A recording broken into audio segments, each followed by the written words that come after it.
तो guys Mahindra XUV700। अब ये गाड़ी आपके नाम तो बहुत सुना होगा भाई, बहुत बिकती भी है, ठीक ठाक बिकती है, 5-6 हज़ार बिकती है हर महीने ये गाड़ी। और इसकी प्राइस लगभग 14 लाख रुपए से लेकर 28-30 लाख रुपए तक जाती है। ऑन रोड आप 30 लाख पकड़ ही लो।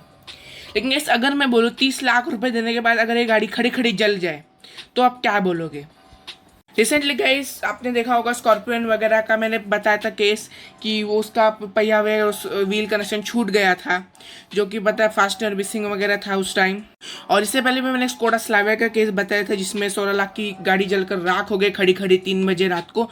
और फिर स्कोडा वालों ने स्लाविया दी थी, मैंने वो बता नहीं, बट उन्होंने रिटर्न कर दी थी स्लाविया। और रिसेंटली टाटा का एक और केस था नेक्सॉन और हैरियर का, जिसमें उन दोनों मतलब कंपनियों ने दोनों गाड़ियों के ओनर की हेल्प कर ली। लेकिन महिंद्रा की ये गाड़ी, ये नहीं, स्कॉर्पियो हो गई, XUV700 हो गई, 300 हो गई, थार हो गई, ये सारी जलकर राख हो जाती है खड़े खड़े भाई।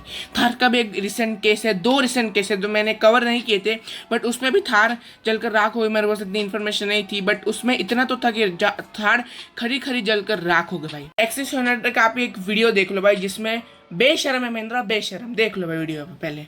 तो भाई सामने आप लोग देखो XUV700 जो कि टॉप वेरिएंट है, 27 लाख रुपए ओनर ने दिया है। 15,000 किलोमीटर के बाद एक गली में जल रही है गाड़ी, कोई कारण नहीं, कोई मॉडिफिकेशन नहीं, कोई आफ्टर मार्केट कुछ नहीं लगवाया है, स्टॉक गाड़ी है, टॉप मॉडल है XUV700 AXI, शायद कुछ नाम है, एक सेकंड। हाँ भाई, तो XUV700 का AX7 वेरिएंट है, मैंने आई बोल लेता है, AX7 वेरिएंट है जो कि टॉप वेरिएंट आता है। और 27 लाख रुपए उन्होंने दिए, लेकिन आप हालत देख सकते हो भाई। अब इसके बाद भाई जलने के बाद इन्होंने महिंद्रा को कांटेक्ट किया, जो इनके ओनर है XUV700 के। उसके बाद में महिंद्रा से रोज़ ये खबर आती थी कि हमारे कोई आपसे कांटेक्ट करेंगे, जो भी सर्विस सेंटर वाले वो कांटेक्ट करेंगे। ऐसे करते करते बहुत दिन बीत गए, लेकिन कोई भी कांटेक्ट नहीं हो पाया ओनर का और उस डीलरशिप सर्विस। तो भाई एक दिन क्या हुआ, इन्होंने मतलब एक यूट्यूबर है जिन्होंने केस वगैरह सब कवर किया, उन्होंने ट्विटर पर एक डाला कैसे ऐसी न्यूज़ है कि XUV700 जली वगैरह है। तो उसके बाद उसी दिन थोड़े दिनों बाद जब डाला था, उसी शाम को महिंद्रा का फ़ोन आया और उन्होंने कहा हम आपका पूरा केस लेंगे। और ये लोग आए XUV700 वगैरह, उन्होंने चेक वगैरह सब वगैरह करी, चेक वगैरह करी। और अब चेकिंग वगैरह चल रही है गाड़ी में क्यों आग लगी।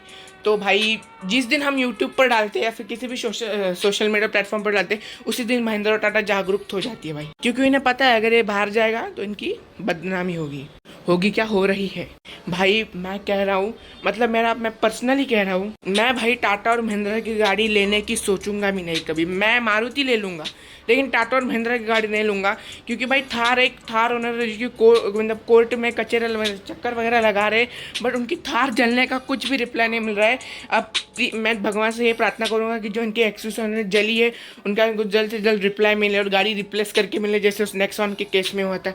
लेकिन भाई मैं पर्सनली बता रहा हूँ कि भाई भले ही वो सेफ़ है, कितना भी बिल्ड क्वालिटी हो उन गाड़ियों की, XUV700 ले लो, 300 ले लो, स्कॉर्पियो ले लो, स्कॉर्पियो एन ले लो, स्कॉर्पियो तो नहीं है फिलहाल, बट स्कॉर्पियो एन ले लो, नेक्सॉन ले लो, हैरियर ले लो, मैं लूँगा ही नहीं। इससे बढ़िया भाई इनोवा क्रिस्टा है, लाख गुना बेटर है। इनोवा क्रिस्टा है, मारुति अर्टिगा है, भले अनसेफ है, बट ऐसे सब तो नहीं होता ना। हाँ, मैं आपको सजेस्ट नहीं कर रहा कि आप टाटा और महिंद्रा की गाड़ी नहीं लो आप, बट एक बार जब झेलना पड़ता है ना भाई, तो हवा निकल जाती है भाई। और मैं बस इतना ही बोलना चाहूँगा कि बस ओनर को इसका रिप्लाई मिले। और भाई मैं तो नहीं करूँगा टाटा और महिंद्रा की गाड़ी, दोनों बेशरम कंपनी है, कोई फ़ायदा नहीं है इन सब का। मैं होंडा सिटी ले लूँगा, होंडा अमेज भी नहीं लूँगा मैं। तो भाई अगला जो एक्सीडेंट है वो आंध्र प्रदेश से आ रहा है, आंध्र प्रदेश के बॉर्डर पर ही एक्सीडेंट हुआ है। बेसिकली हाईवे पर एक XUV700 जा रही थी, और स्पीड कितनी थी उसकी इतनी नहीं पता, पर हाई स्पीड तो नहीं थी, नॉर्मल 80-100 की स्पीड थी। तभी अचानक लोगों का कहना है कि उसका टायर ऐसे बाहर निकल गया, जो स्टीयरिंग का राइट वाला टायर होता है वैसे चलते चलते बाहर निकल गया, और गाड़ी पलट कर रोल ओवर होकर मतलब ऐसे पलट गई। और पैसेंजर्स की बात करूँ तो पैसेंजर सेफ़ है, और गाड़ी की हालत क्या है वो मैं आपको नहीं मतलब मेरे को भी ऐसे एकदम सीरियस वाले एक्सीडेंट्स नहीं देखे जाते, बट मैं केस मुझे लगा कवर करना चाहिए। अब एग्जैक्ट रीज़न क्या था वो तो मुझे नहीं पता, टायर निकलने का कुछ भी हो सकता है। और ओनर से भी पूछा लोगों ने कि एग्जैक्टली क्या हो, तो उन्होंने भी यही बताया कि टायर वगैरह कुछ बाहर ऐसे ऑटोमेटिक निकल गया। अब कारण क्या था वो किसी को भी नहीं पता, कि महिंद्रा की गलती थी या फिर इन्होंने जब टायर वगैरह कोई बिठाया होगा वहाँ पर गलती हुई, तो ये सब तो पता नहीं। बट हाँ, ऐसा एक केस है, और मैं आपको इस गाड़ी की हालत नहीं दिखा सकता, बट क्योंकि मेरा मोटिव सिर्फ आपको बताना है कि ऐसे ऐसे केसेस होते हैं। मतलब मैं बस आपको गाड़ी की हालत नहीं देख सकता, मैंने भी ज़्यादा देखे नहीं। पैसेंजर्स की बात करूँ तो पैसेंजर सेफ़ है, लेकिन मैं आपको गाड़ी की हालत नहीं दिखा सकता। थोड़ा सा दिखा देता हूँ, आप देख लो। तो यही बस पलट गई है गाड़ी, और बस मैं इससे ज़्यादा नहीं देखा सकता क्योंकि मेरे को भी दर्द होता है यार, मतलब ऐसा एक्सीडेंट मुझे नहीं देखे जाते और ना ही मैं आपको दिखाना चाहूँगा। तो बस इतना ही, अब चलते हैं अगले केस पर। तो भाई ये अगला जो केस है, अगला जो एक्सीडेंट है जो कि क्रेटा और हेक्टर के बीच हुआ है, तो ये किसी गुवाहाटी की जगह में हुआ है, एग्जैक्टली नहीं, गुवाहाटी में ही हुआ है। बेसिकली क्या हुआ, क्रेटा सामने चल रही थी, तो मैं होता क्या, क्रेटा के सामने वाली जो गाड़ी चल रही है, कौन सी एग्जैक्टली पता नहीं, शायद निसान माइक्रा है, लेकिन जो चल रही है वो अचानक उस गाड़ी के सामने आ जाए एक गाय का बच्चा, और निसान माइक्रा वाला तो लेफ्ट मारकर निकल जाता है वो ओनर, लेकिन क्रेटा यहाँ पर ब्रेक मारकर गाड़ी रोक देती है और पीछे से हेक्टर आ रही होती है और ये आकर ठोक देती है। अब भाई इसमें एक बात मतलब अच्छी है, मतलब अच्छी बात मैं आपको बताता हूँ कि गाय के बच्चे को कोई भी नुकसान नहीं आया और उसे चोट वोट कुछ नहीं लगी, तो गाड़ी का मतलब नुकसान हुआ तो है, बट गाय का बच्चा सेफ है, तो हाँ वो है। बट भाई इसमें मेन चीज़ क्या है, जो MG हेक्टर है जो कि क्रेटा में लड़ी है उसमें था एडास, और एडास ने कुछ भी काम नहीं किया। और ये ऐसा नहीं पुराना वाला वेरिएंट हो, ये है नया वेरिएंट जिसमें आता था एडास। आप फोटोज देख सकते हो, ये देखो भाई, ये पूरा फेसलिफ्ट वेरिएंट जिसमें एडास उपलब्ध था, लेकिन एडास ने कुछ भी नहीं किया। अब भाई यहाँ पर रीजंस क्या है मुझे नहीं पता, बट इतना तो है भाई, एडास देने के बाद भी 25 लाख 20 लाख रुपए दे रहे हो आप हेक्टर में, फिर भी गाड़ी नहीं रोक पाती, तो भाई क्या फ़ायदा। और MG हेक्टर ठीक ठाक स्पीड में मैंने माना, बट एडास ने तो कोई काम करना चाहिए, फिर दिया क्यों एडास ऐसे ही बस। तो भाई इसी में चीज़ में दिखाना चाहूँगा कि भाई कुछ भी हो जाए, लेकिन हम एक छोटी सी एडास में भी भरोसा नहीं कर सकते। हाँ, कई कई चीज़ों में बचा लेते हैं एडास, बट इसमें नहीं भाई। बहुत एक रिसेंट केस भी था जिसमें 700 का भी एडास फेल हो गया था और वो पलट गई थी नीचे, बट हेक्टर का भी एडास वर्क नहीं किया भाई इधर।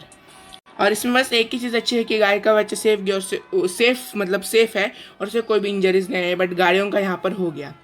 और हेक्टर का तो मुझे एक ये लगा एडास होने के बाद भी बचा नहीं पाया। अब मैं क्या बोलूँ भाई MG को, मतलब इंडियन ब्रांड से शेमलेस होगी, MG को बोलकर भी क्या फ़ायदा, MG भी शेमलेस ही है, वही कहानी है उसकी। और डैमेज की बात करें तो क्रेटा में भी यहाँ पर बम्पर वगैरह में सब डैमेज आ गया है, और MG हेक्टर का भी आपने डैमेज देखा होगा, बोनेट वगैरह सब मुड़ गया है, ग्रिल व्हील और इसके DRS वगैरह भी टूट गए हैं।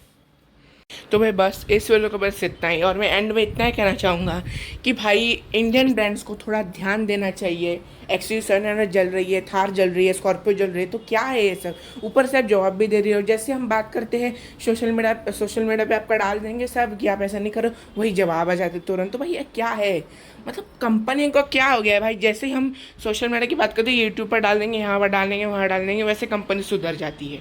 तो भाई बहुत सारे ओनर से जो परेशान हैं, और पर्सनली मैं बताऊँ तो मुझे इन कंपनी से कोई ऐसे हेट नहीं है, बट मैं तो भाई इतना ही कहना चाहूँगा कि एक बार अगर डिफेक्ट पीस निकल गया आपकी गाड़ी का और डीलरशिप ने हेल्प नहीं करी, तो भाई बस हो गया, काम हो गया बस।